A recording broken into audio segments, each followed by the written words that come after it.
ಹರಿಭಕುತನಾದವ ಅರಿತು ಪಾಪವ ಮಾಡುವುದಿಲ್ಲ.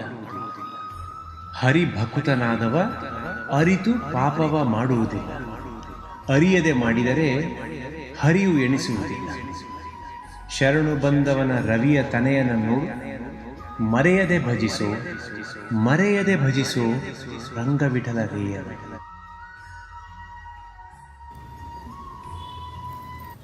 ಶ್ರೀಗುರುಭ್ಯೋ ನಮಃ. ಪರಮಗುರುಭ್ಯೋ ನಮಃ. ಶ್ರೀಮದಾನಂದತೀರ್ಥ ಭಗವತ್ಪಾದಾಚಾರ್ಯೇಭ್ಯೋ ನಮಃ. ಶ್ರೀಪಾದರಾಜಗುರುವೇಸ್ತು ನಮಃ ಶುಭಾಯ.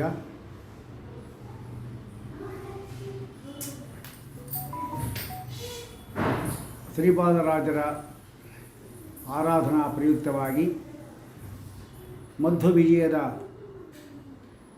16 ಸರ್ಗಗಳನ್ನು 16 ಪಂಡಿತರಿಂದ ಪ್ರವಚನ ಮಾಡಿಸ್ತಾ ಇರತಕ್ಕಂಥ ಸುಜಯನಿಧಿ ಶ್ರೀಪಾದಂಗಳವರಿಗೆ ಭಕ್ತ್ಯಾದರ ಪೂರ್ವಕ ನಮನವನ್ನು ಸಲ್ಲಿಸಿ, ನನಗೆ ಬಂದಿರತಕ್ಕಂಥ ಈ 16ನೇ ಸರ್ಗದಲ್ಲಿ ಕೆಲವು ಭಾಗಗಳನ್ನು ಮಧ್ವಾಚಾರ್ಯ ಮಹಿಮಾ ಪ್ರತಿಪಾದಕವಾಗಿರತಕ್ಕಂಥದ್ದು, ಅದನ್ನು ಯಥಾಶಕ್ತಿ ಯಥಾಮತಿ ಹೇಳ್ತಾ ಇದ್ದೇನೆ. ಮಧ್ವಾಚಾರ್ಯರು ಗೋಮತಿ ನದಿಯ ತಟದಲ್ಲಿ ಇದ್ದಾರೆ. ಅದರಲ್ಲಿ ಒಬ್ಬ ಅಂತ್ಯವರ್ಣದಲ್ಲಿ ಹುಟ್ಟಿದವನು, ಶೂದ್ರ ಅಂತ ನಾವು ಇಟ್ಕೊಳ್ಳೋಣ. ಆ ವ್ಯಕ್ತಿ ಶ್ರುತಿಗಳು ಕಂಡ್ರೆ ಆಗೋದಿಲ್ಲ, ಅವನಿಗೆ ವೇದವನ್ನು ಓದಲಿಕ್ಕೆ ಆಗೋದಿಲ್ಲ. ಯಾರು ವೇದಾಧ್ಯಯನ ಮಾಡ್ತಾರೋ ಅವರಿಗೂ ಕೂಡ ಅವರ ಕಂಡ್ರೆ ಆಗೋದಿಲ್ಲ. ವೇದದ ಮೇಲೆ ದ್ವೇಷ ಅವನು. ನಮ್ಮ ಹಿಂದೂ ಧರ್ಮ ಏನಿದೆ ಅದಕ್ಕೆ ಮುಖ್ಯವಾಗಿರತಕ್ಕಂಥ ಮೂಲ ಸ್ರೋತಸ್ಸು ಅಂದರೆ ವೇದಗಳು. ಅಪೌರುಷೇಯವಾದಕ್ಕಂಥ ವೇದಗಳಲ್ಲಿ ಯಾವ ದೋಷಗಳೂ ಇಲ್ಲ. ವೇದಗಳು ಇಲ್ಲ ಅಂತ ಆದರೆ ನಮಗೆ ಪ್ರತಿಯೊಬ್ಬರು ಒಪ್ಪಿರತಕ್ಕಂಥ ಧರ್ಮಾದಿಗಳು ಎಂಬ ವಿಚಾರವೇ ಗೊತ್ತಾಗೋದಿಲ್ಲ. ಧರ್ಮಾದಿಗಳು ಗೊತ್ತಾಗಿಲ್ಲ ಅಂದರೆ ಧರ್ಮಿಷ್ಠ ಯಾರು, ಅಧರ್ಮಿಷ್ಠ ಯಾರು, ದುಷ್ಟ ಯಾರು ಅಂತ ಗೊತ್ತಾಗೋದೇ ಇಲ್ಲ. ಧರ್ಮದ ಸ್ವರೂಪೇ ಗೊತ್ತಿಲ್ಲ ಅಂದರೆ ಹಿಂಗಾಗುತ್ತೆ. ಅಂಥ ವ್ಯಕ್ತಿ ಬಂದು ಅವನು ಹೇಳ್ತಾನೆ, ವೇದಗಳಲ್ಲಿ ಇದೆಲ್ಲ ಪ್ರಶ್ನೆಗಳು ಹಾಕ್ಕೊಂಡಿದ್ದಾರೆ. ಅವನು ಹೇಳಬೇಕು ಅಂತೇನಿಲ್ಲ, ಮೊದಲೇ ಪ್ರಶ್ನೆಗಳು ಬಂದಿದೆ ಇದರಲ್ಲಿ. ವೇದ ಎಂಬತಕ್ಕಂಥದ್ದು ಬರೀ ಸುಳ್ಳು ಹೇಳ್ತಕ್ಕಂಥ ಗ್ರಂಥ. ಯಾಕೆ ಅಂದರೆ ಪುತ್ರಕಾಮೇಷ್ಟಿಯ ಯಜೇತ ಎಂಬುದಾಗಿ ವೇದ ಹೇಳ್ತಾ ಇದ್ದರೂ ಕೂಡ ಪುತ್ರಕಾಮೇಷ್ಟಿಯಾಗ ಮಾಡಿದವ್ರಿಗೆ ಯಾರಿಗೂ ಮಕ್ಕಳಾಗಿಲ್ಲ. ಯಾರೋ ದಶರಥ ಮಹಾರಾಜ ಒಬ್ಬರಿಗೆ ಯಾರೋ ಆಯಿತಷ್ಟೇ, ಮಕ್ಕಳಾಗೇ ಇಲ್ಲ ಬೇರೆಯವರಿಗೆಲ್ಲ. ಹಾಗಾದರೆ ಸುಳ್ಳು ಹೇಳ್ತಾ ಇದೆ ಅಂತಾಯಿತು. ವಿರುದ್ಧವಾದ ಮಾತುಗಳನ್ನು ಹೇಳ್ತಾ ಇದೆ. ಉದಿತೇ ಹೋತವ್ಯಂ ಅನ್ನತ್ತೆ, ಅನುದಿತೇ ಹೋತವ್ಯಂ ಅನ್ನತ್ತೆ. ಸೂರ್ಯ ಮುಳುಗಿದ ಮೇಲೆ ಹೋಮ ಮಾಡಬೇಕು, ಸೂರ್ಯ ಇದ್ದಾಗ ಹೋಮ ಮಾಡಬೇಕು. ಇದು ಉನ್ಮತ್ತ ಭಾಷಿತ ಅಲ್ವಾ ಇದು? ಮೇ ಮಾತಾ ವಂದ್ಯ ಅಂತ ಹೇಳಿದಾಗಾಯಿತು. ನನ್ನ ತಾಯಿ ಅಂತ ಹೇಳಿದಾಗ ವಂದ್ಯಾತ್ವ ಇಲ್ಲ ಅಂತ ಗೊತ್ತಾಯಿತು. ಅದನ್ನು ಮಾತೃತ್ವವನ್ನು ಒಪ್ಪಿ ಪುನಃ ನಮ್ಮ ತಾಯಿ ವಂದ್ಯ ಅಂದರೆ ಇದು ವ್ಯಾಹತ ಭಾಷಿತ ಆಗುತ್ತೆ. ಇಂಥ ಮಾತುಗಳು ಬೇಕಾದಷ್ಟಿದೆ. ಹೇಳಿದ್ದೇನೆ ಹೇಳೋದು. ತ್ರಿಪ್ರಥಮಾಮನ್ ವಾಹ ತ್ರಿ ಉತ್ತಮಾಂ ಹೇಳಿದ್ದೇನೆ ಮಂತ್ರ ಹೇಳ್ತಾ ಇರೋದು, ಅದು ಪುನರುಕ್ತಿ ಅಲ್ವಾ ಅದು? ಹೀಗೆ ಇಂಥದ್ದೆಲ್ಲ ದೋಷಗಳು ಇರೋದ್ರಿಂದ ಯಾವ ವೇದ ಭಾಗ ಇದೆ ಅದು ದೋಷಪೂರಿತವಾಗಿದೆ. ಅದನ್ನು ದೃಷ್ಟಾಂತವಾಗಿ ಇಟ್ಕೊಂಡು ಸಮಸ್ತ ವೇದಗಳು ಕೂಡ ಅಪ್ರಮಾಣ. ಯಾಕೆ ಅಂತ ಹೇಳಿದ್ರೆ ಈ ವ್ಯಾಘಾತಾದಿ ದೋಷ ಇರೋದರಿಂದ ಅಂತ ನಾವು ಅನುಮಾನ ಮಾಡಬಹುದಲ್ವಾ? ಆದ್ದರಿಂದ ವೇದಗಳು ಅಪ್ರಮಾಣ ಅಂತ ಹೇಳ್ತಾನೆ. ಅದಕ್ಕೆ ಮಧ್ವಾಚಾರ್ಯ ಹೇಳ್ತಾರೆ, ವೇದ ಎಂಬತಕ್ಕಂಥದ್ದೇನಿದೆ ಅದು ಅಲ್ಲಿ ಹೇಳಿರತಕ್ಕಂಥ ಕರ್ಮ ಮಾಡಿದ ಮಾತ್ರಕ್ಕೆ ರೋಗ ವಾಸಿಯಾಗುವುದಿಲ್ಲ. ಅಂದರೆ ಅಲ್ಲಿ ಹೇಳಿದ ಮಾತ್ರಕ್ಕೆ ಅವನಿಗೆ ಯಾವುದು ಫಲ ಸಿಗಲಿಲ್ಲ ಅಂತ ಹೇಳಿದ ಮಾತ್ರಕ್ಕೆ ವೇದ ಅಪ್ರಮಾಣ ಅಂತ ಹೇಳಬಾರ್ದು. ಒಬ್ಬ ಪ್ರಸಿದ್ಧನಾದ ಒಬ್ಬ ವೈದ್ಯ ಇರ್ತಾನೆ. ಆ ವೈದ್ಯ ಎಲ್ಲರೂ ಕೂಡ ಇವನು ದೊಡ್ಡ ವೈದ್ಯ ಎಂಬುದು ಒಪ್ಪಿರ್ತಾರೆ. ಯಾರೋ ಒಬ್ಬ ವ್ಯಕ್ತಿ ಬಂದು ಅವನ ಹತ್ರ ನನಗೆ ರೋಗ ಬಂದಿದೆ ಅಂತ ಹೇಳಿದಾಗ ಆ ರೋಗ ಏನಿದೆ ಅದಕ್ಕೆ ಏನು ಮಾತ್ರೆ ಕೊಡ್ತಾನವನು ಔಷಧಿಯನ್ನು, ಅದನ್ನು ಸರಿಯಾಗಿ ತೆಗೆದುಕೊಳ್ಳದೆ ಅಥವಾ ಪಥ್ಯವನ್ನು ಮಾಡದೆ ತೆಗೆದುಕೊಂಡ ಅಂತ ಹೇಳಿದರೆ ಅದು ಕೆಲಸ. ಪಥ್ಯ ಇಲ್ಲ ಅಂತ ಹೇಳಿದ್ರೆ ಅದು ಕೆಲಸ ಮಾಡೋದಿಲ್ಲ. ಕಂಠ ಪೂರ್ತಿ ಊಟ ಮಾಡಿಬಿಟ್ಟು ಆ ಮಾತ್ರೆ ತೊಗೊಂಡ್ರೆ ಅದು ಕೂಡ ಅನ್ನದಂತೆ ಆಗೋಗುತ್ತೆ ಅಷ್ಟೇ, ಅದು ಲೆಕ್ಕಕ್ಕೆ ಬರೋಲ್ಲ. ಅದು ಕೆಲಸ ಮಾಡಲಿಕ್ಕೆ ಹೊಟ್ಟೆಲಿ ಅವಕಾಶ ಕೊಡಬೇಕು. ಇದ್ಯಾವುದು ಮಾಡದೆ ಅದೇನೋ ವೈದ್ಯನೋ ಅದೇನೋ ಔಷಧಿ ಕೊಟ್ಟನೋ ರೋಗ ವಾಸಿ ಆಗಲೇ ಇಲ್ಲ ಅಂತ ವೈದ್ಯನಿಗೆ ಬೈದರೆ ಹೇಗೋ ಹಾಗೆ ವೇದದಲ್ಲಿ ಹೇಳಿದಕ್ಕಂಥ ಕರ್ಮವನ್ನು ಶ್ರದ್ಧಾ ಭಕ್ತಿಯಾದಿಗಳಿಂದ ಮಾಡದೆ ಕರ್ತೃವಿನ ವೈಗುಣ್ಯದಿಂದ ಅದು ದೋಷ ಅಷ್ಟೇ ಹೊರತಾಗಿ ಶಬ್ದಾಭಕ್ತಿಯಿಂದ ಮಾಡಿದರೆ ಖಂಡಿತ ಫಲ ಆಗೇ ಆಗುತ್ತೆ. ಅದನ್ನೇ ವೇದವನ್ನು ದೂಷಣೆ ಮಾಡಬೇಡ, ವೇದಾಧ್ಯಯನ ಮಾಡಬೇಕಾಗಿದೆ, ಅದಕ್ಕೆಲ್ಲ ಅಧಿಕಾರ ಇರಬೇಕು. ಅವ್ರು ಹೇಳ್ತಾರೆ ವೇದೋಕ್ತಂ ಫಲ ಮಾಪ್ಯತೆ ಅಧಿಕಾರಾತ್ ಅಂತ ಹೇಳಿದಾಗ ಆ ಧೂರ್ತ ಹೇಳ್ತಾನೆ ಅಂತಹ ವೇದಾಧಿಕಾರ ಉಳ್ಳ ವ್ಯಕ್ತಿ ಇಲ್ಲೇ ಪ್ರಪಂಚದಲ್ಲಿ ಅಂತಾರೆ. ತಕ್ಷಣ ಮಧ್ವಾಚಾರ್ಯ ಏನು ಮಾಡ್ತಾರೆ, ಅದಕ್ಕೆ ಶಶವಿಷಾಣದಂತೆ ಕತ್ತೆಯ ಕೊಂಬಿನಂತೆ ಅಂಥ ವ್ಯಕ್ತಿ ಇಲ್ಲೇ ಇಲ್ಲ ಅಂತ ಹೇಳ್ತಾನೆ. ವೇದಕ್ಕೆ ಅವಮಾನ ಮಾಡಿದ್ರೆ ವೇದಾಭಿಮಾನಿನಿಯಾದ ದ್ರೌಪದಿ ದೇವಿ ಇದ್ದಾಳಲ್ಲ, ಅವರ ಪತಿಯಾದವರು ಇವರು, ಭಾರತೀ ಪತಿಯಾದವರು, ಇವರಿಗೆ ಸಹಿಸ್ತಾರೆ ಅದನ್ನು. ತಕ್ಷಣ ಏನು ಮಾಡಿದವರು, ಒಂದು ಯಾವುದೋ ಒಂದು ಕೈಲಿ ಒಂದು ಗಿಡ ಒಂದು ಒಣಗೋಗಿರ್ತಕ್ಕಂಥ ಒಂದು ಗಿಡದ ಕೊಂಬೆ ಬಿದ್ದಿತ್ತು, ಅದನ್ನು ತೆಗೆದುಕೊಂಡು ಅದನ್ನು ಭೂಮಿಯಲ್ಲಿ ನೆಟ್ಟಿದ್ರು. ಯಾವ ಔಷಧಿ ಪೂರ್ವ ಅಜಾತ ದೇವೇಭ್ಯ ಅನುಯುಗಂ ಪುರ ಇತ್ಯಾದಿ ಮಂತ್ರಗಳನ್ನು ಹೇಳಿ, ಔಷಧಿ ಮಂತ್ರ ಹೇಳಿ ತಕ್ಷಣ ಅದನ್ನು ಚಿಗುರಿಸಿದ್ದಾರೆ ಅವರು ಮಧ್ವಾಚಾರ್ಯರು. ಅಂದಮೇಲೆ ಯೋಗ್ಯ ಅಧಿಕಾರಿಗಳು ಇಲ್ಲೇ ಇಲ್ಲ ಅಂತ ಹೇಳಬೇಡ, ಇಲ್ಲಿ ನೋಡು ಆ ತೋರಿಸಿದ್ದೆ ಎಂಬುದನ್ನು ಹೇಳಿಬಿಟ್ಟು ಅವನಿಗೆ ಸರಿಯಾಗಿ ಬುದ್ಧಿಯನ್ನು ಕಲಿಸಿದರು ಅಂತ ಹೇಳ್ತಾ ಇದ್ದಾರೆ. ಇದು ಒಂದು ಅವರ ಮಹಿಮೆಯವರು. ಇನ್ನೊಂದು ಮಹಿಮೆ ಹೇಳುವಾಗ ರಾತ್ರಿ ಒಂದು ಸಾರಿ ಮಧ್ವಾಚಾರ್ಯರು ಪಾಠವನ್ನು ಹೇಳ್ತಾ ಇದ್ದಾರೆ. ಆಗೆಲ್ಲ ಇಂತಹ ಕರೆಂಟ್ ದೀಪಗಳು ಯಾವುದು ಇದ್ದಿಲ್ವಲ್ಲ, ಆಗೆಲ್ಲ ಇದು ಎಣ್ಣೆ ದೀಪಗಳು, ಜೋರಾಗಿ ಗಾಳಿ ಬಂತು, ದೀಪ ಎಂಬತಕ್ಕಂಥದ್ದು ಆರೋಯಿತು. ಆದರೆ ಪಾಠ ನಿಲ್ಲಿಸಬಾರ್ದು, ದೀಪ ಆರೋಯ್ತಲ್ಲ ಅಂಥೇಳಿ ಅವರು ದಿವ್ಯವಾದ ಸಾತ್ವಿಕ ಪ್ರಗತಿಗಳವರು. ಅವರೇನು ಮಾಡಿದ್ರು, ತಮ್ಮ ಉಗುರಿನ ಕಾಂತಿಯಿಂದ ಇದಲ್ಲ ಅದರಿಂದಲೇ ಅವರು ಬೆಳಕನ್ನು ಉಂಟು ಮಾಡಿ ಅವರು ಪಾಠವನ್ನು ಮಾಡಿದ್ದಾರೆ ಅಂತ ಹೇಳ್ತಾ ಇದ್ದಾರೆ. ಅಂಗುಷ್ಟಸ್ಫುಟ ನಕರಾಂತ ರೋಚಿಶೈವ ವಿರಾಟ ಪರ್ವದಲ್ಲಿ ಕೂಡ ನಾವು ಕೇಳಿದ್ದೀವಿ.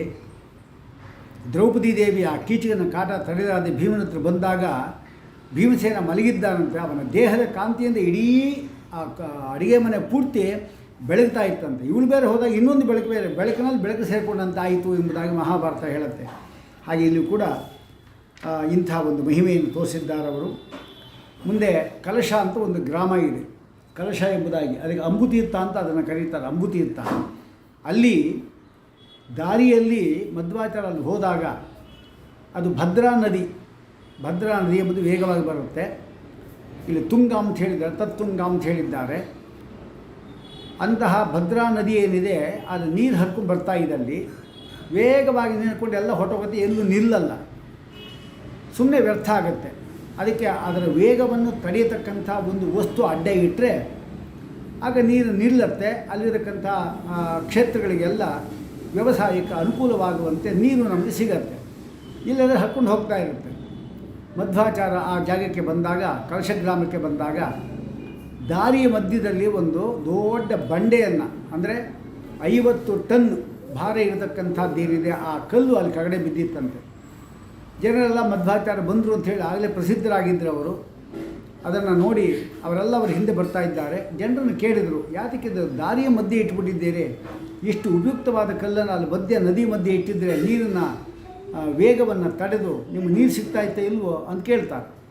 ಅದಕ್ಕೆ ಸ್ವಾಮಿ, ಈ ಕಲ್ಲನ್ನು ಎತ್ತಬೇಕಾಗಿದ್ದರೆ ಭೀಮಸೇನ ಬಂದರೂ ಆಗುತ್ತೋ ಇಲ್ಲೋ ಅಂದರು ಅವರು. ಇವನೇ ಭೀಮಸೇನ ಅಂತ ಗೊತ್ತಿಲ್ಲ.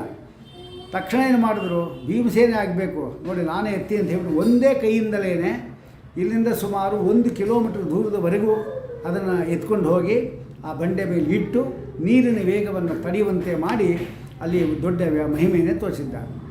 7 ವರ್ಷದ ಹುಡುಗ ಆಗಿದ್ದಾಗಲೇ ಮಧ್ವಾಚಾರ್ಯರು ದೊಡ್ಡ ದೊಡ್ಡ ಬಂಡೆಗಳನ್ನು, ಬೆಕ್ಕು ಮತ್ತು ನಾಯಿ ಮೊದಲಾದ ಪ್ರಾಣಿಗಳು ಹಾಲು ಮೊಸರು ಅದನ್ನು ಹಾಳು ಮಾಡ್ತಾ ಇದ್ದರೆ ಅದಕ್ಕೆ ಅಡ್ಡವಾಗಿ ಆ ದೊಡ್ಡ ಬಂಡೆ ಇಟ್ಟಿದ್ದು ಈಗಲೂ ಕೂಡ ಪಾಜಿಕದಲ್ಲಿ ನಾವು ನೋಡಬಹುದು. 7 ವರ್ಷಕ್ಕೂ ಒಂದೇ ಶಕ್ತಿ, ಈಗ 70 ವರ್ಷಕ್ಕೂ ಕೂಡ ಒಂದೇ ಶಕ್ತಿನೇ. ಅಂದರೆ ಅಷ್ಟು ದೊಡ್ಡ ಬಂಡೆ ಎತ್ತಲ್ಲಿ ಇಟ್ಟಿದ್ದಾರೆ ಅಂದರೆ ಅವರಿಗೆ ಯಾವತ್ತೂ ಕೂಡ ಬಾಲ್ಯ, ಯೌವನ ಮತ್ತು ವೃದ್ಧಾಪ್ಯ ಎಂಬತಕ್ಕಂಥದ್ದು ಇಲ್ಲೇ ಇಲ್ಲ ಅವರಿಗೆ. ಆದರೂ ಕೂಡ ನಮ್ಮ ದೃಷ್ಟಿಯಿಂದ ಇದ್ದರೂ ಕೂಡ ಶಕ್ತಿಯಲ್ಲಿ ಮಾತ್ರ ಅವರಿಗೆ ಕುಂಠಿತರಾಗೋದಿಲ್ಲ ಎಂಬತಕ್ಕಂಥ ಅಂಶ ಗೊತ್ತಾಗುತ್ತೆ. ಈಗಲೂ ಕೂಡ ಅಲ್ಲಿ ಒಂದು ಮಧ್ವಾಚಾರ್ಯ ಚಿತ್ರವನ್ನು ಬರೆದು ಮಧ್ವಾಚಾರ್ಯೈ ಏಕೇನ ಹಸ್ತೇನ ಆನೀತ ಶಿಲಾ ಎಂಬುದಾಗಿ ಈಗಲೂ ಕೂಡ ಅದು ಬರೆದಿದ್ದ ನಾವು ನೋಡಬಹುದು ಎಂಬುದಾಗಿ ಈ ಒಂದು ವಿಶೇಷವನ್ನು ಹೇಳ್ತಾ ಇದ್ದಾರೆ. ಅಂತರದಲ್ಲಿ ಅವರು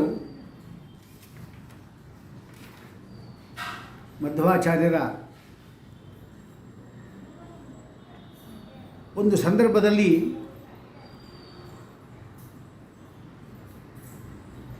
ಐತರೇಯ ಶಾಖ ಏನಿದೆ ಅದನ್ನು ಉಪನ್ಯಾಸವನ್ನು ಮಾಡ್ತಾ ಇದ್ದಾರೆ.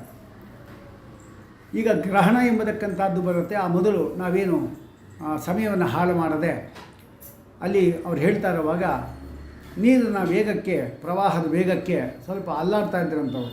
ಏನ್ರಿ ಇವರು ಏನು ದೊಡ್ಡ ದೇವತೆಗಳಂತೆ, ದೊಡ್ಡ ಪರ್ವತನ ಎತ್ತಿಟ್ಟಿದ್ದಾರಂತೆ, ಈ ಸಮುದ್ರದ ಅಲೆಗಳನ್ನು ತಡ್ಕೊಳಿಕ್ಕಾಗ್ತಾಯಿಲ್ಲ ಅವರಿಗೆ ಅಂತ ಅಂದ್ರಂಥವ್ರು. ತಕ್ಷಣ ಅವರೇ ಮಾಡಿದ್ರು, ಸೋಯಂಹ ಪತತಿ ಲಘೂರ್ಮಿ ಲೀಲೆಯೇತಿ. ಸಣ್ಣ ಒಂದು ಊರ್ಮಿ ಅಂದರೆ ತರಂಗ, ಅದರಿಂದಲೇ ಬೀಳ್ತಾ ಇದ್ದಾರೆ ಅಂತ ಅಂದ್ರಂತೆ. ಅದೆಲ್ಲ ಮಧ್ವಾಚಾರ್ಯ ಆ ರೀತಿ ತೋರಿಸಿದ್ದಷ್ಟೇ ಹೊರತಾಗಿ ಅವರವರ ಯೋಗ್ಯತೆ ತಕ್ಕಂಥವರ ಅಪಹಾಸ್ಯ ಮಾಡಲೇಬೇಕಲ್ಲ. ಯಾವತ್ತೂ ಕೂಡ ಗೀತೆ ಹೇಳುವಂತೆ ಸಜ್ಜನರನ್ನು ನೋಡಿ ಮಂದರು ಎಲ್ಲರೂ ಕೂಡ ಅಪಹಾಸ್ಯ ಮಾಡ್ತಾರಂತೆ. ಹಾಗೆ ಇಲ್ಲಿ ಕೂಡ ಅಪಹಾಸ್ಯ ಮಾಡಿದ್ದಾರೆ. ಆದರೆ ಇದು ಅವರ ಸ್ವಭಾವವನ್ನು ತಿಳಿಸುತ್ತೆ ಅಷ್ಟೇ ಹೊರತಾಗಿ ಅವರಿಗೇನು ತೊಂದರೆ ಇಲ್ಲ ಅಂತ ಹೇಳ್ತಾರೆ. ಇನ್ನು ಮುಂದೆ ಮಧ್ವಾಚಾರ್ಯರು ಒಂದು ಕಡೆ, ಅದು ಶ್ರೀಕಾಂತೇಶ್ವರ ದೇವಸ್ಥಾನ ಅಂತ ಅದಕ್ಕೆ ಹೆಸರು. ಆ ಶ್ರೀಕಾಂತೇಶ್ವರ ದೇವಸ್ಥಾನದಲ್ಲಿ ತ್ರಿಂಶನ್ ನರವರ ನೀತ ಕೇತು ಯಷ್ಟಿಂ ಧ್ವಜ ಇದಲ್ಲ, ಅಂದರೆ ದೇವಸ್ಥಾನ ಮುಂದೆ ಧ್ವಜ ಹಾಕಿರ್ತಾರಲ್ಲ, ಆ ಧ್ವಜವನ್ನು 30 ಜನ ಎತ್ತಲಿಕ್ಕೆ ಆಗದೇ ಇದ್ದದ್ದನ್ನು ಒಬ್ಬನೇ ಎತ್ಕೊಂಡ್ಬರ್ತಾ ಇದ್ದಂತೆ. ಅಂತಹ ಒಬ್ಬನ ವ್ಯಕ್ತಿ ಅವನು ಗಂಡವಾಟ. ಇನ್ನೊಬ್ಬನು ಒಂದು ಗದೆಯಿಂದ ಬುಡಕ್ಕೆ ಹೊಡೆದ್ರೆ 70 ಅಡಿ ಮೇಲಿರತಕ್ಕಂಥ ತೆಂಗಿನಕಾಯಿಗಳೆಲ್ಲ ಕೆಳಗಡೆ ಬೀಳ್ತಾ ಇತ್ತು ಅಂತ, ಬುಡಕ್ಕೆ ಹೊಡೆದ್ರೆ. ಇಂತಹ ಸಾಮರ್ಥ್ಯವುಳ್ಳವರು ಇಬ್ಬರು, ಗಂಡವಾಟ ಮತ್ತು ಪೂರ್ವವಾಟ. ಅವರಿಬ್ಬರೂ ಕೂಡ ಬಂದು ಮಧ್ವಾಚಾರ್ಯರ ಹತ್ರ, ಸ್ವಾಮಿ ನೀವು ಪ್ರವಚನ ಮಾಡ್ತಾ ಇದ್ದೀರಲ್ವ, ನಾನು ನಿಮ್ಮ ಪ್ರವಚನವನ್ನು ತಡಿತೇನೆ ಅಂತಾನೆ. ಅದಕ್ಕೆ ಅವರು ಹೇಳ್ತಾರೆ, ಆಯ್ತಪ್ಪ ತಡಿ ಅಂತಾನೆ. ಆದರೆ ಅವರಿಬ್ಬರೂ ಕೂಡ ಕಂಠವನ್ನು ಹಿಡಿದು ಗಟ್ಟಿಯಾಗಿ ತಮ್ಮ ಶಕ್ತಿಯಿಂದ ಒತ್ತುತ್ತಾ ಇದ್ದಾರೆ. ಆದರೆ ಅವರು ಎಷ್ಟು ಓದ್ತಾರೋ ಅಷ್ಟು ಕಬ್ಬಿಣದಂತೆ ಆಗ್ತಾಯಿದೆ ಹೊರತಾಗಿ ಅವರ ಪ್ರವಚನ ಇನ್ನೂ ಚೆನ್ನಾಗಿ ನಡೀತು. ಪ್ರವಚನ ಉಸಿರು ದೇವತೆಯ ಉಸಿರನ್ನು ನಿಲ್ಲಿಸಲಿಕ್ಕೆ ಇವರು ಉಸಿರು ಬಿಡ್ತಾ ಇದ್ದಾರೆ ಹೊರತಾಗಿ ಅದೇನು ಮಾಡಲಿಕ್ಕೆ ಅದು ಇನ್ನೂ ಚೆನ್ನಾಗಿ ಸ್ಪಷ್ಟವಾಗಿ ಬಂತು. ಇಬ್ಬರೂ ಕೂಡ ಕೆಳಗಡೆ ಬಿದ್ದರಂತೆ ಸುಸ್ತಾಗಿ. ಆಗ ಅವರು ಹೇಳ್ತಾರೆ, ನೀವಿಬ್ಬರೂ ಸೇರಿ ನನ್ನ ಅಂಗುಷ್ಟ ಭೂಮಿಲಿ ಇಟ್ಟಿದ್ದೀನಲ್ಲ, ಇದನ್ನು ಎತ್ತಿ ನೋಡೋಣ ಸಾಕು ಅಂದ್ರೆ, ಅಲ್ಲಾಡಿಸಿ ಸಾಕು ಅಂದ್ರೆ. ಅದು ನೋಡೋಣ ಅಂತ ಅದರಲ್ಲೂ ಕೂಡ ಸೋತು ಹೋಗಿದ್ದಾರೆ. ಆಮೇಲೆ ಅವರೇ ಮಾಡಿದ್ರು, ಶಿಷ್ಯನ ಕರೆಸಿ ಅವ್ರನ್ನ ಗಾಳಿ ಹಾಕಪ್ಪ, ಸುಸ್ತು ಪರಿಹಾರ ಮಾಡು ಅಂತ ಹೇಳಿದ್ರು ಅಂತ ಅಲ್ಲಿ ಬರ್ತಾ ಇದೆ. ಇಂತಹವರು ಮಧ್ವಾಚಾರ್ಯರನ್ನು ಅವರಾಗವರೇ ಬಂದು ಸೋತೋಗಿದ್ದಾರೆ ಅಷ್ಟೇ ಹೊರತಾಗಿ ಮಧ್ವಾಚಾರ್ಯರು ಯಾವತ್ತೂ ಕೂಡ ಯುದ್ಧಕ್ಕೆ ತಾವೇ ಆಹ್ವಾನ ಮಾಡಿದ್ದಿಲ್ಲ. ಯಾಕೆ ಸನ್ಯಾಸಿಗಳು ಯಾರು ಕೂಡ ಜಗಳವನ್ನು ಕಾಯಬಾರ್ದು. ಅವರು ಬಂದರೆ ಬಿಡಬಾರ್ದು. ಅವರಾಗವರೇ ಬಂದರೆ ಅವರು ತಮ್ಮ ಶಕ್ತಿಯನ್ನು ನಾವು ತೋರಿಸಬೇಕು ಎಂಬುದಾಗಿ ಹೇಳ್ತಾ ಇದ್ದಾರೆ. ನಿರೀಯತ್ತಂ ವಟಿಮಧುರುಖ್ಯ ಮಂದಹಾಸಿ ಸಪ್ರಾಯಾದೇಹ ಪರಿತೋ ನೃಸಿಂಹಗೇಹಂ. ಒಂದು ಕಡೆ ಈಗಲೂ ಕೂಡ ಪ್ರದೇಶ ಎಂಬತಕ್ಕಂಥದ್ದು ನರಸಿಂಹದೇವರು ಇದ್ದಾರೆ. ಈಗಲೂ ಕೂಡ ಅದು ಕಾಂತಾವರ ಅಂತಾರೆ, ಕಾಂತಾವರ ಅಲ್ಲ, ಅದು ಉಜಿರೆಯಿಂದ ನಾವು ಸ್ವಲ್ಪ ಮುಂದೆ ಹೋದಾಗ ಅಲ್ಲಿ ಕೇರಳಕ್ಕೆ ಸಂಬಂಧಪಟ್ಟಿರತಕ್ಕಂಥದ್ದು. ಇಷ್ಟು ವರ್ಷವೂ ಕೂಡ ಒಬ್ಬರು ಪೂಜೆ ಮಾಡ್ತಾಯಿದ್ರು. ಅದು ಈಗ ಅವರು ನಮಗೆ ಪೂಜೆ ಮಾಡಲಿಕ್ಕಾಗಲ್ಲ ಅಂಥೇಳಿ ಮಠಕ್ಕೆ ಕೊಟ್ಟರು ಎಂಬುದಾಗಿ ನಮಗೆ ತಿಳಿದು ಬರ್ತಾ ಇದೆ. ಅಲ್ಲಿ ನರಸಿಂಹದೇವರಿದ್ದಾರೆ, ಅದಕ್ಕೆ ಪ್ರದಕ್ಷಿಣೆ ಇದೆ. ಮಧ್ವಾಚಾರ್ಯ ಆ ಪ್ರದೇಶಕ್ಕೆ ಬಂದಾಗ ಒಬ್ಬ ಹುಡುಗ ಉಪನಯನ ಮಾಡಿಕೊಂಡಿದ್ದ. ಅವರ ತಂದೆ ಏನಿದ್ದಾರೆ, ಅವರು ಮಧ್ವಾಚಾರ್ಯಂತಹ ದೊಡ್ಡ ಗುರುಗಳು ಬಂದಿದ್ದಾರೆ ಅಂತ ಹೇಳಿದ ಮೇಲೆ ಅವರಿಂದ ಗುರುಪದೇಶ ಮಾಡಿಬಿಟ್ರೆ ಭಾರಿ ವಿಶೇಷ ಆಗುತ್ತೆ, ಅನುಗ್ರಹ ಆಗುತ್ತೆ ಅಂಥೇಳಿ ಆ ಮಧ್ವಾಚಾರ್ಯ ಕೇಳ್ಕೊಂಡಿದ್ದಾನೆ. ಹುಡುಗನು ಕೇಳ್ತಾನೆ, ಸ್ವಾಮಿ ನಮಗೆ ಮಂತ್ರೋಪದೇಶ ಮಾಡಿಕೊಡಿ ಅಂತಾನೆ. ನನ್ನ ಹತ್ರ ಮಂತ್ರೋಪದೇಶ ಕೇಳಬೇಕಾಗಿದ್ದರೆ ನೀನು ನನ್ನನ್ನು ಹೊತ್ಕೊಂಡು ಈ ನರಸಿಂಹದೇವರಿಗೆ 3 ಪ್ರದಕ್ಷಿಣೆ ಬರಬೇಕಾಯ್ತಾ ಅಂತ ಕೇಳಿದ್ರು. ಹತ್ತಿ ಅಂದ ಅವನು. ಸರಿ, ಆ 8 ವರ್ಷದ ಹುಡುಗನ ಮೇಲೆ ಮಧ್ವಾಚಾರ್ಯ ಹತ್ತು ಕೂತಿದ್ದಾರೆ.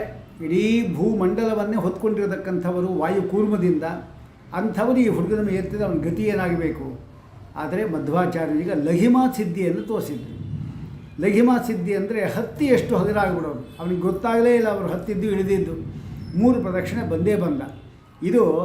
ಇವೇ ಮೊದಲಾದ ಸಿದ್ಧಿಗಳನ್ನು ಆ ಮಧ್ವಾಚಾರ್ಯ ಇದೆ ಅಂತ ನಾವು ನೋಡ್ತಾ ಇದ್ದೇವೆ. ಅಷ್ಟಸಿದ್ಧಿಗಳಿಂದ ಅವರು ಪ್ರಸಿದ್ಧರಾಗಿರ್ತಕ್ಕಂಥವರು. ಅಷ್ಟಸಿದ್ಧಿಗಳು ಅವರ ಕರಗತವಾಗಿರ್ತಕ್ಕಂಥದ್ದು. ಮಧ್ವಾಚಾರ್ಯ ಒಂದು ಸತಿ ಅವರು ಪಾಠವನ್ನು ಮಾಡ್ತಾ ಇದ್ದಾರೆ, ಅಲ್ಲಿ ಜಪ ಮಾಡ್ತಾ ಕೂತಿದ್ದಾರೆ. ಆ ಸಂದರ್ಭದಲ್ಲಿ ಶಿಷ್ಯರೆಲ್ಲರೂ ಕೂಡ ಒಳ್ಳೆಯ ಜಟ್ಟಿಗಳಾಗಿ ತಯಾರಾಗಿದ್ದರು. ಅವರವರೇ ನಾನು ಶ್ರೇಷ್ಠ ಯುದ್ಧ ಮಾಡ್ಕೊತಾ ಇದ್ದರಂತೆ. ಆಗ ಅವರೆಲ್ಲರೂ ಕೂಡ ಎಲ್ಲರನ್ನೂ ಮಧ್ವಾಚಾರ್ಯ ಕರೀತಾರೆ, ನೀವು ಬನ್ನಿರಿ, ಇವೆಲ್ಲರೂ ನನ್ನ ಜೊತೆ ಯುದ್ಧ ಮಾಡಿ ಅಂತಾರೆ.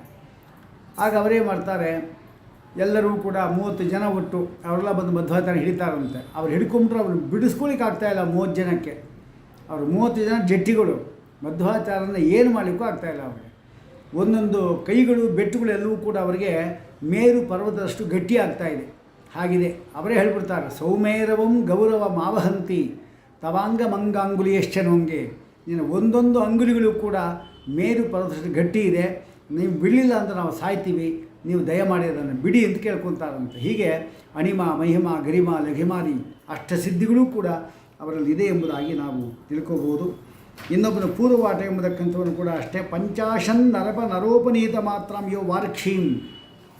ಏಣಿಯನ್ನು ಎತ್ಕೊಂಡ್ಬಂದಂಥ 50 ಜನ ಎತ್ಕೊಂಡ್ಬರ್ತಕ್ಕಂಥ ಏಣಿ ಅವನು ಒಬ್ಬನೇ ಎತ್ಕೊಂಡ್ಬರ್ತಾ ಇದ್ದಾನಂತೆ. ಅವನು ಕೂಡ ಕುತ್ತಿಗೆಯನ್ನು ಒತ್ತಲಿಕ್ಕೆ ಬಂದು ಅವನು ಕೂಡ ಆಗದೆ ಕೆಳಗಡೆ ಬಿದ್ದಿದ್ದಾನೆ ಅಂತ ಹೇಳ್ತಾ ಇದ್ದಾರೆ. ಹೀಗೆ ಎಷ್ಟೋ ಜನ ಇನ್ನೂ ಅವರೆಲ್ಲ ಬಂದು ಏನು ಮಾಡಿದ್ರು, ಮೂಗಿಗೆ ಮುಷ್ಟಿಯಿಂದ ಗುದ್ದೋದು ಹಾಗೆ ಮಾಡಿದ್ದಾರೆ. ಲೇಖಿನಿ ಅಂತ ಹೇಳ್ಬಿಟ್ಟಿರುತ್ತೆ, ಕೂದಲನ್ನು ತೆಗೆಯೋದು, ಚರ್ಮ ಕಿತ್ತೋದು.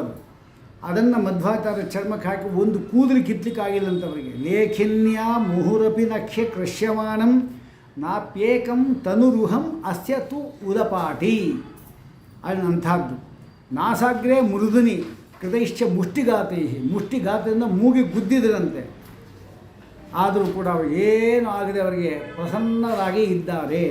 ಇದು ಅಂತಹ ಒಂದು ವಿಶಿಷ್ಟದಿಂದ ಕೂಡಿರತಕ್ಕಂಥ ಒಂದು ಶಕ್ತಿ ಅವರಿಗೆ. ಅವರ ಮುಂದೆ ಪಾರಂತಿ ಸದನ ಅಂತ ಈಗಲೂ ಕೂಡ ಇದೆ. ಪಾಂಡವರೇನಿದ್ದಾರೆ ಅವರು ವನವಾಸ ಮಾಡುವ ಕಾಲದಲ್ಲಿ ಅಲ್ಲಿ ಬಂದಿದ್ದಾಗ ಅವರು ಪ್ರದ್ಯುಮ್ನ ಅನಿರುದ್ಧ ಸಂಕರ್ಷಣ ವಾಸುದೇವ ನಾರಾಯಣ ಎಂಬತಕ್ಕಂಥ ರೂಪಗಳನ್ನು ಶಿಲಾ ರೂಪದಲ್ಲಿ ಅದನ್ನು ಸ್ಥಾಪನೆ ಮಾಡಿ ಪೂಜೆ ವ್ಯವಸ್ಥೆ ಮಾಡ್ತಾಯಿದ್ರು. ಈ ಮಧ್ಯದಲ್ಲಿ ಆ ಪೂಜೆಯಲ್ಲೇ ನಿಂತೇ ಹೋಗಿತ್ತು. ಆಗ ಮಧ್ವಾಚಾರ್ಯರು ಬಂದಾಗ ಆ ಊರಿನ ಯಾರ್ಯಾರು ಅಧಿನಾಯಕರಿದ್ದಾರೆ ಅವರೆಲ್ಲರನ್ನು ಕರೆಸಿ ಕೇವಲ ಒಂದು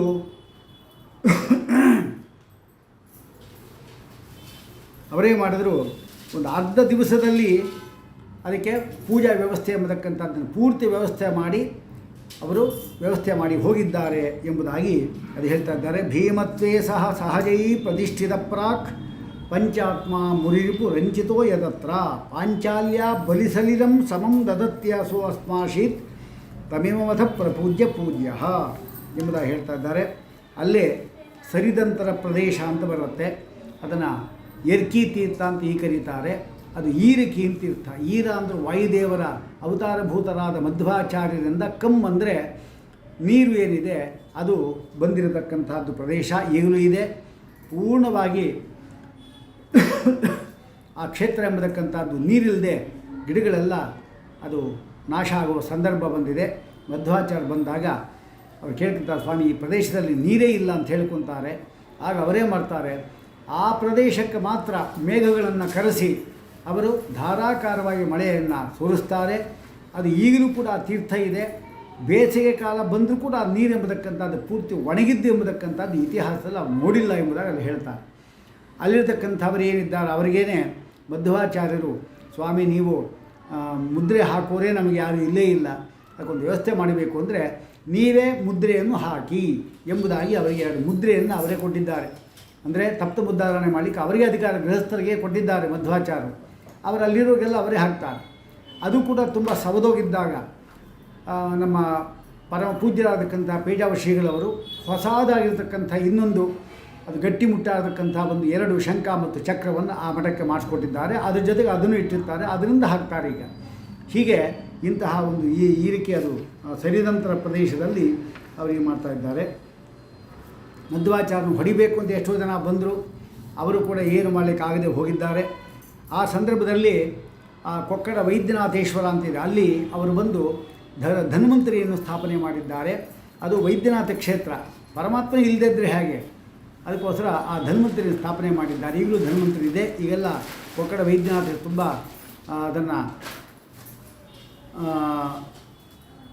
ಪೂರ್ಣವಾಗಿ ಅದನ್ನು ರಿಪೇರಿಗಳು ಮಾಡಿ ಚೆನ್ನಾಗಿ ಮಾಡಿದ್ದಾರೆ. ಅಲ್ಲಿ ಯಾರು ಸರೋವರ ಸ್ನಾನ ಮಾಡ್ತಾವಾಗಿ ಅಂಥ ಜ್ವರಾದಿ ರೋಗಗಳು ಇದು ಪರಿಹಾರ ಆಗುತ್ತೆ ಎಂಬತಕ್ಕಂಥ ಪ್ರತೀತಿ ಇದೆ ಆ ಕೊಕ್ಕಡ ವೈದ್ಯನಾಥೇಶ್ವರರು. ಅಲ್ಲೇ ಸ್ವಲ್ಪ ಮುಂದಕ್ಕೆ ಹೋದರೆ ಅಲ್ಲಿ ಅವರ ಶಿಷ್ಯರಿದ್ದಾರೆ. ಅವರಿಗೋಸ್ಕರವಾಗಿ ಅವರು ಕೃಷ್ಣಾಮೃತ ಮಹಾರ್ಣವ ಎಂಬತಕ್ಕಂಥ ಒಂದು ಅದ್ಭುತವಾದ ಗ್ರಂಥವನ್ನು ಅವರು ಮಾಡಿಕೊಟ್ಟಿದ್ದಾರೆ. ಅದು ಎಲ್ಲರಿಗೂ ಬೇಕಾಗಿರ್ತಕ್ಕಂಥದ್ದು ಏಕಾದಶಿಯ ವಿಚಾರ. ಅಲ್ಲದೆ ಗೋಪಿಚಂದ್ರನ ಮಹಿಮೆ, ಸಾಲಿಗ್ರಾಮ ಮಹಿಮೆ, ತೀರ್ಥದ ಮಹಿಮೆ ಪ್ರತಿಯೊಂದು ಕೂಡ ಅಲ್ಲಿ ಅದನ್ನು ಅಷ್ಟು ಚೆನ್ನಾಗಿ ಅವರು ವಿವರಣೆ ಮಾಡಿಟ್ಟಿದ್ದಾರೆ. ಅದನ್ನು ಕೊಟ್ಟು ಅಲ್ಲಿ ಆ ವ್ಯಕ್ತಿಗೆ ಯಜ್ಞನಾರಾಯಣ ಎಂಬತಕ್ಕಂಥ ತಾವು ಪೂಜೆ ಮಾಡತಕ್ಕಂಥ ಪ್ರತಿಮೆಯನ್ನು ಕೊಟ್ಟಿದ್ದಾರೆ. ಈಗಲೂ ಕೂಡ ಆ ಪ್ರತಿಮೆ ಇದೆ. ಅಲ್ಲದೆ ಅವರು ಹೋಮ ಮಾಡಲಿಕ್ಕೋಸ್ಕರವಾಗಿ 2 ಸೃಕ್ಸುವ ಅದನ್ನು ಕೂಡ ಕೊಟ್ಟಿದ್ದಾರೆ. ಅದನ್ನು ಕೂಡ ಈಗ ನಾವು ನೋಡಬಹುದು. ಅಂತಹ ಒಂದು ಕರ್ಮವನ್ನು ಮಾಡಿದ್ದಾರೆ ಅವರು. ಹೀಗೆ ಮಧ್ವಾಚಾರ್ಯರು ಯಾರ್ಯಾರು ವಾಕ್ಯಾರ್ಥವನ್ನು ಮಾಡಲಿಕ್ಕೆ ಬರ್ತಾರೆ ಅವರೆಲ್ಲರನ್ನೂ ಕೂಡ ಅವರನ್ನು ನಿರುತ್ತರನ್ನಾಗಿ ಮಾಡಿ ಅವರು ಶರಣಾಗತರಾದ ಅವರ ಅನುಗ್ರಹವನ್ನು ಮಾಡಿದ್ದಾರೆ. ಹೀಗಾಗಿ ಇನ್ನೊಂದು ಪ್ರದೇಶಕ್ಕೆ ಬಂದಾಗ ಗಿಡ ಮರಗಳೆಲ್ಲವೂ ಕೂಡ ಒಣಗೋಗಿದೆ. ಆದರೆ ನೀರು ಹಾಕಿದರೂ ಬೆಳೀತಾ ಇಲ್ಲ, ಒಂದು ಕಾಯಿ ಇಲ್ಲ, ಒಂದು ಹಣ್ಣು ಇಲ್ಲ ಅಂತ ಸ್ಥಿತಿ ಉಂಟಾಗಿದೆ. ಆಗ ಸುಂದರವಾದಕ್ಕಂಥ ಖಂಡದಿಂದ ಒಳ್ಳೆ ಗಾನವನ್ನು ಮಾಡಿ ಆ ಗಾನದಿಂದ ಪುನಃ ಎಲ್ಲ ಗಿಡಮರಗಳ ಹಣ್ಣು ಕಾಯಿ ಪುಷ್ಪಗಳಿಂದ ತುಂಬುವಂತೆ ಮಾಡಿದ್ದಾರೆ. ಆಗಲೇ ಭಾವಪ್ರಕಾಶಕ್ಕೆ ಹೇಳುವಂತೆ ಮಧ್ವಾಚಾರ್ಯ ಒಂದು ಗಾನಶಾಸ್ತ್ರವನ್ನು ಕೂಡ ಮಾಡಿದ್ದಾರೆ ಅಂತ ಹೇಳಿಬಿಟ್ಟು ಅದನ್ನು ಹೇಳ್ತಾರೆ. ಯಾಕೆಂದರೆ ಹನುಮಂತ ದೇವರಂಗೂ ಸಾಮಸನ್ನುತ ಅವರು ಕೂಡ ಸಾಮವೇದವನ್ನು ಹೇಳ್ತಕ್ಕಂಥವರು. ಆದ್ದರಿಂದ ಅದೊಂದು ದೊಡ್ಡ ವಿಚಾರವೇನಲ್ಲ. ಅಂತಹ ಒಂದು ಮಹಿಮೆಯನ್ನು ಕೂಡ ಅವರು ತೋರಿಸಿದ್ದಾರೆ. ಮುಂದೆ ಅವರು ಉಡುಪಿ ಹತ್ರ ಬಂದು ಆ ಉಡುಪಿ ಏನಿದೆ ಅಲ್ಲಿ ಈಗಲೂ ಕೂಡ ಇರತಕ್ಕಂಥ ನಮ್ಮ ಅನಂತೇಶ್ವರ ಇದ್ದ ಆ ಒಂದು ಜಾಗದಲ್ಲಿ ಅಲ್ಲಿ ಕೂತ್ಕೊಂಡು ಐತರೇಯ ಭಾಷ್ಯವನ್ನು ಅವರು ಪಾಠವನ್ನು ಪ್ರವಚನವನ್ನು ಮಾಡ್ತಾ ಇದ್ದಾರೆ. ಎಲ್ಲ ಭಕ್ತರು ಕೂಡ ಅಲ್ಲಿ ಬಂದು ಕೂತಿದ್ದಾರೆ. ಹಾಗೆ 79 ವರ್ಷ ಆಗಿದೆ ಮಧ್ವಾಚಾರ್ಯರಿಗೆ. ಅವರು ಬಂದು ಪ್ರವಚನ ಮಾಡ್ತಾ ಇದ್ದಾರೆ. ಪ್ರವಚನ ಮಾಡ್ತಾ ಇರುವಾಗ ಆ ಪ್ರವಚನವನ್ನು ಕೇಳಿ ಸಂತುಷ್ಟರಾಗತಕ್ಕಂಥ ದೇವತೆಗಳೆಲ್ಲರೂ ಕೂಡ ಅವರು ಪುಷ್ಪವೃಷ್ಟಿಯನ್ನು ಮಾಡಿ ತುಂಬಿಸಿದ್ದಾರೆ. ಅವರ ಮೇಲೆ ಪುಷ್ಪವೃಷ್ಟಿ ಮಾಡಿದ್ದಾರೆ. ಅನಂತರ ಆ ಪುಷ್ಪವೃಷ್ಟಿಯಲ್ಲೇ ಅವರು ಅದೃಶ್ಯರಾದರು. ಅದನ್ನು ಹೇಳ್ತಾರೆ. ನಮಸ್ತೆ ಪ್ರಾಣೇಶ ಪ್ರಣತ ವಿಭವಾಯ ಅವನಿಮಗಾಹ ನಮಸ್ವಾಮಿನ್ ರಾಮ ಪ್ರಿಯತಮ ಹನುಮನ್ ಗುರುಗುಣ ನಮಸ್ತುಭ್ಯಂ ಭೀಮ ಪ್ರಬಲತಮ ಕೃಷ್ಣೇಷ್ಟ ಭಗವನ್ ನಮಃ ಶ್ರೀಮನ್ ಮಧ್ವ ಪ್ರದಿಶ ಸುದೃಶಂನೋ ಜಯ ಜಯ. ನಮ್ಗೆ ಒಳ್ಳೆಯ ಜ್ಞಾನವನ್ನು ಕೊಡಿ ಮಧ್ವಾಚಾರ್ಯರು ಎಂಬುದಾಗಿ ಅವರನ್ನು ಕೇಳ್ತಾ ಇದ್ದಾರೆ. ಹೀಗೆ ಅವರು ಅಷ್ಟು ಮಾಡಿದ ಮೇಲೆ ಅವರು ಅದೃಶ್ಯರಾಗಿ ಒಂದು ರೂಪದಿಂದ ಉಡುಪಿಯಲ್ಲೇ ಅವರು ಅದೃಶ್ಯರಾಗಿ ಇರ್ತಾರೆ. ಇನ್ನೊಂದು ರೂಪದಿಂದ ಅವರು ಬದರಿಗೆ ಹೋಗಿ ವೇದಿವಾದ ದೇವರ ಹತ್ರ ಇದ್ದಾರೆ. ಮಧ್ವಾಚಾರ್ಯರು 100 ವರ್ಷ ಅವರಿಗೆ ಆಯುಷ್ ಅಂತ ಇಟ್ಕೊಂಡಾಗ ನಾವು 36,000 ವರ್ಷ ಅಂದರೆ ಕಲಿಯುಗದಲ್ಲಿ 36,000 ವರ್ಷ ಆದಮೇಲೆ ಅಲ್ಲಿವರೆಗೂ ಮಧ್ವಾಚಾರ್ಯರು ವೇದಿವಾದ ದೇವರ ಸೇವೆ ಮಾಡ್ಕೊಂಡಿರ್ತಾರೆ. ಹನುಮಂತ ದೇವರು ಇದ್ದಾರೆ, ಮಧ್ವಾಚಾರ್ಯರೇ, ಭೀಮಸೇನ ದೇವರೇ ಮಧ್ವಾಚಾರ್ಯರಿಂದ ಅವರೂ ಇದ್ದಾರೆ ಅಂತಾಯಿತು. ಇಬ್ಬರು ಕೂಡ ಚಿರಂಜೀವಿಗಳೇ. ಆಮೇಲೆ 3 ಹೋಗಿ ಸೇರ್ತಾರೆ. ಅಷ್ಟೊಂದು ಅನುಗ್ರಹ ಮಾಡಲಿಕ್ಕೆ ಇಲ್ಲೇ ಇರ್ತಾರೆ. ಈ ಮಧ್ಯದಲ್ಲಿ ಯಾವುದು ಧರ್ಮ ಎಂಬತಕ್ಕಂಥದ್ದು ಲುಪ್ತವಾದಂತೆ ಕಂಡು ಬಂದಾಗ ಅವರ ತಮ್ಮಂದಿರಾಗತಕ್ಕಂಥ ವಿಷ್ಣು ತೀರ್ಥರೇ ಇದ್ದಾರೆ. ಅವರು ಕುಮಾರಧಾರ ಪರ್ವತದಿಂದ ಅಲ್ಲಿಂದ ಇಳಿದು ಬಂದು ಅಲ್ಲೇ ಇರತಕ್ಕಂಥ ಕಡ್ತಿಲ ಎಂಬತಕ್ಕಂಥ ಜಾಗದಲ್ಲಿ ಏನು ತಮ್ಮ ಗ್ರಂಥಗಳೆಲ್ಲ ತಾಮ್ರ ಪಟಲದಲ್ಲಿ ಬರೆದು ಅದನ್ನು ಭೂಸ್ಥಾಪನೆ ಮಾಡಿದ ಅದನ್ನು ತೆಗೆದು ಪುನಃ ಧರ್ಮವನ್ನು ಪ್ರಚಾರ ಮಾಡ್ತಾರೆ ಎಂಬತಕ್ಕಂಥ ಒಂದು ಪ್ರತೀತಿ ಸಂಪ್ರದಾಯ ಪದ್ಧತಿಯಿಂದ ನಮ್ಗೆ ಗೊತ್ತಾಗ್ತಾ ಇದೆ. ಇಂತಹ ಮಧ್ವಾಚಾರ್ಯರ ಒಂದು ಮಹಿಮೆ ಅದ್ಭುತವಾದದ್ದು. ಆ ಮಹಿಮೆ ಎಲ್ಲವೂ ಕೂಡ ಮಧ್ವಾಚಾರ್ಯ ಇರುವಾಗಲೇ ನಡೆದಿರತಕ್ಕಂಥ ಮಹಿಮೆ. ಆದ್ದರಿಂದ ಅದು ಅಷ್ಟು ಪ್ರಾಮಾಣಿಕವಾದಕ್ಕಂಥ ಇದನ್ನು ಇವರೇ ಹೇಳ್ತಾರೆ, ನಾನಾ ಪಂಡಿತಾಚಾರ್ಯ ಹೇಳ್ತಾರೆ. ನಾನು ನನ್ನ ಪಾಂಡಿತ್ಯ ತೋರಿಸ್ಲಿಕ್ಕಾಗಲಿ ಅಥವಾ ಇನ್ಯಾವುದೋ ಒಂದು ಲೋಭದಿಂದ ಆಗಲಿ ನಾನು ಈ ಗ್ರಂಥ ಬರೆದಿದ್ದಲ್ಲ. ಕೇವಲ ಅವರ ಮಹಿಮೆಯಲ್ಲಿ ತುಂಬ ಇಷ್ಟಪಟ್ಟು ನಾನು ಬರೆದಿದ್ದೇನೆ. ಅವರು ಮಹಾನುಭಾವರವರು. ಅವರಲ್ಲಿ ಯಾವುದೇ ರೀತಿಯಾದಕ್ಕಂಥ ಒಂದು ದೋಷಾರೋಪಣೆ ಇಟ್ಕೋಬೇಡಿ, ನಂಬಿ ಉದ್ಧಾರ ಆಗಲಿಕ್ಕೆ ಒಂದು ಮಾರ್ಗ ಇದೆ ಎಂಬುದಾಗಿ ಅವರ ಕಡೆಯಲ್ಲಿ ಅವರು ಭಾವಪ್ರಕಾಶ ವ್ಯಾಖ್ಯಾನದಲ್ಲಿ ಬರೀತಾರೆ. ಅದಲ್ಲದೆ ಇಲ್ಲಿ ಬರೆದಿದ್ದ ಕಥೆಗಳು ಎಂಥದ್ದು ಅಂದರೆ ದೃಷ್ಟಾಮಯ. ನಾನು ನೋಡಿದ್ದೇನೆ ಈ ಮಹಿಮೆಯನ್ನು ಅಂತ ಹೇಳಿದವರು ಏನಿದ್ದಾರೆ ಆ ಕಥೆಯನ್ನು ಮಾತ್ರ ಇಲ್ಲಿ ನಾನು ಸೇರಿಸಿದ್ದೇನೆ ಹೊರತಾಗಿ ನನ್ನ ಕಲ್ಪಿತವಾದದ್ದು ಯಾವುದೂ ಇಲ್ಲ. ಇಬ್ಬರು ಕೂಡ ಒಂದೊಂದು ರೀತಿ ಹೇಳಿದಾಗ ಅವರಿಬ್ಬರಲ್ಲಿ ಯಾರು ಜ್ಯೇಷ್ಠರು, ಶ್ರೇಷ್ಠರು, ಜ್ಞಾನವೃದ್ಧರು ಅವರ ಕಥೆಯನ್ನು ಇಲ್ಲಿ ಅವರ ಒಂದು ಹೇಳಿಕೆಯನ್ನು ಇಲ್ಲಿ ತುಂಬಿಸಿದ್ದೇನೆ. ಆದ್ದರಿಂದ ನೀವು ಎಲ್ಲರೂ ಕೂಡ ಇದರಲ್ಲಿ ವಿಶ್ವಾಸ ಇಟ್ಟು ನೀವು ಪೂರ್ಣವಾಗಿ ನಂಬಿದರೆ ವಿಶೇಷವಾದ ಅನುಗ್ರಹ ಆಗುತ್ತೆ. ಶ್ರೀಪಾದರಾಜರಿಗೆ ಮಧ್ವಾಚಾರ್ಯರ ಮಧ್ವವಿಜಯ ಅತ್ಯಂತ ಪ್ರಿಯವಾದಕ್ಕಂಥ ಒಂದು ಗ್ರಂಥ. ಆದ್ದರಿಂದ ಶ್ರೀಪಾದರಾಜರ ಆರಾಧನಾ ಕಾಲದಲ್ಲಿ ಎಲ್ಲ ಭಗವದ್ಭಕ್ತರು ಕೂಡ ಈ 16 ಸರ್ಗ ಮಧ್ವಿಜಯದ ಒಂದು ಚರಿತ್ರೆ ಸಾಮಾನ್ಯ ರೂಪದಿಂದ ಚರಿತ್ರೆ ಗೊತ್ತಾಗಲಿ ಎಂಬ ಉದ್ದೇಶದಿಂದ ನಮ್ಮ ಪರಮ ಪೂಜ್ಯರಾಗತಕ್ಕಂಥ ಶ್ರೀಪಾದರಾಜ ಮಠಾಧೀಶರಾಗತಕ್ಕಂಥ ಸುಜಯನಿಧಿ ಶ್ರೀಪಾದಂಗಳವರು 16 ಜನ ಪಂಡಿತರನ್ನು ಅವರು ನೇಮನ ಮಾಡಿ, ಅಂದರೆ ನೀವು ಹೇಳಬೇಕು ಎಂಬುದಾಗಿ ಅವರಿಗೆ ಹೇಳಿ ಅವರ ಮೂಲಕವಾಗಿ ಇದನ್ನು ಮಾಡಿಸಿದ್ದಾರೆ. ಇದರ ಉಪಯೋಗವನ್ನು ಎಲ್ಲ ಭಗವದ್ಭಕ್ತರೂ ಕೂಡ ಇದನ್ನು ಆನ್ಲೈನ್ ಮೂಲಕ ನೀವು ಕೇಳಿ ತಿಳ್ಕೊಂಡ್ರಿ ಅಂತ ಹೇಳಿದ್ರೆ ಒಂದೇ ಸಾರಿ 16 ಜನ ಪಂಡಿತರ ಒಂದು ಧಾರೆಯನ್ನು ನೀವು ಕೇಳ್ಬೋದು. ಇದರ ಮಧ್ಯದಲ್ಲಿ ಮಧ್ವಾಚಾರ್ಯರ ಒಂದು ಮಹಿಮೆ ನಮ್ಗೆ ಗೊತ್ತಾಗುತ್ತೆ. ಇದಕ್ಕೆಲ್ಲ ಮೂಲ ಕಾರಣರಾದವರು ಪರಮ ಪೂಜ್ಯರಾದ ಶ್ರೀಪಾದಂಗಳವರು. ಅವರ ಆದೇಶದಂತೆ ಇದೆಲ್ಲ ನಡೆದಿದೆ. ಅವರಿಗೆ ವಿಶೇಷವಾಗತಕ್ಕಂತಹ ಕೃತಜ್ಞತೆಗಳನ್ನು ಸಲ್ಲಿಸ ಯಾರ್ಯಾರು ಪಂಡಿತರು ಇದರಲ್ಲಿ ಭಾಗಿಯಾಗಿದ್ದಾರೆ ಅವರೆಲ್ಲರೂ ಕೂಡ ಆ ಸ್ವಾಮಿಗಳವರ ಒಂದು ಪರವಾಗಿ ನಾನು ಅಂದರೆ ಸ್ವಾಮಿಗಳವರು ಹೇಳಿದ್ದಾರೆ ಅವರ ಮಾತಿನಂತೆ ಎಲ್ಲರೂ ಕೂಡ ದೊಡ್ಡ ಒಂದು ಆಶೀರ್ವಾದ ರೂಪದಲ್ಲಿ ಶ್ರೀಪಾದರಾಜರ ವಿಶೇಷ ಅನುಗ್ರಹ ಆಗಲಿ ಎಂಬುದಾಗಿ ಅವರು ಏನು ಹೇಳಿದ್ದಾರೆ ಅದನ್ನು ಇಲ್ಲಿ ಹೇಳ್ತಾ ಇದ್ದೇನೆ. ಎಲ್ಲ ಪಂಡಿತರು ಕೂಡ ತಮ್ಮ ಎಲ್ಲ ಅಪೂರ್ವವಾದ ಅದ್ಭುತವಾದ ಕಾರ್ಯಗಳೆಲ್ಲ ಇರುತ್ತವರಿಗೆ ಅದೆಲ್ಲವನ್ನೂ ಕೂಡ ಬದಿಗಿಟ್ಟು ಶ್ರೀಪಾದರಾಜರ ಪ್ರೀತಿಗೆ ಮತ್ತು ಮಧ್ವಾಚಾರ್ಯ ಸಂಪಾದನೆಗೋಸ್ಕರ ಮಾಡಿದ್ದೀರಿ. ಇದರಿಂದ ಪರಮಾತ್ಮ ವಿಶೇಷ ಅನುಗ್ರಹ ಮಾಡ್ತಾನೆ. ಶ್ರೀಪಾದರಾಜರ ವಿಶೇಷ ಅನುಗ್ರಹಕ್ಕೆ ಪಾತ್ರ ಆಗ್ತೀರಿ ಎಂಬುದಾಗಿ ಹೇಳಿ ಈ ಒಂದು ಪ್ರವಚನ ಮಾಲಿಕೆಯನ್ನು ಪರಮಾತ್ಮ ಅರ್ಪಣೆ ಮಾಡ್ತಾ ಇದ್ದೀನಿ. ಶ್ರೀಕೃಷ್ಣಾರ್ಪಣವಸ್ತು. ಶ್ರೀಪಾದರಾಜ ಗುರುವೇಸ್ತು ನಮಃಶುಭಾಯ. ಸರ್ವೇ ಜನಾಃ ಸುಖಿನೋ ಭವಂತು. ಸಮರ್ಥ ಸನ್ಮಂಗಳಾನಿ ಭವಂತು. ಶ್ರೀಕೃಷ್ಣಾರ್ಪಣಮಸ್ತು.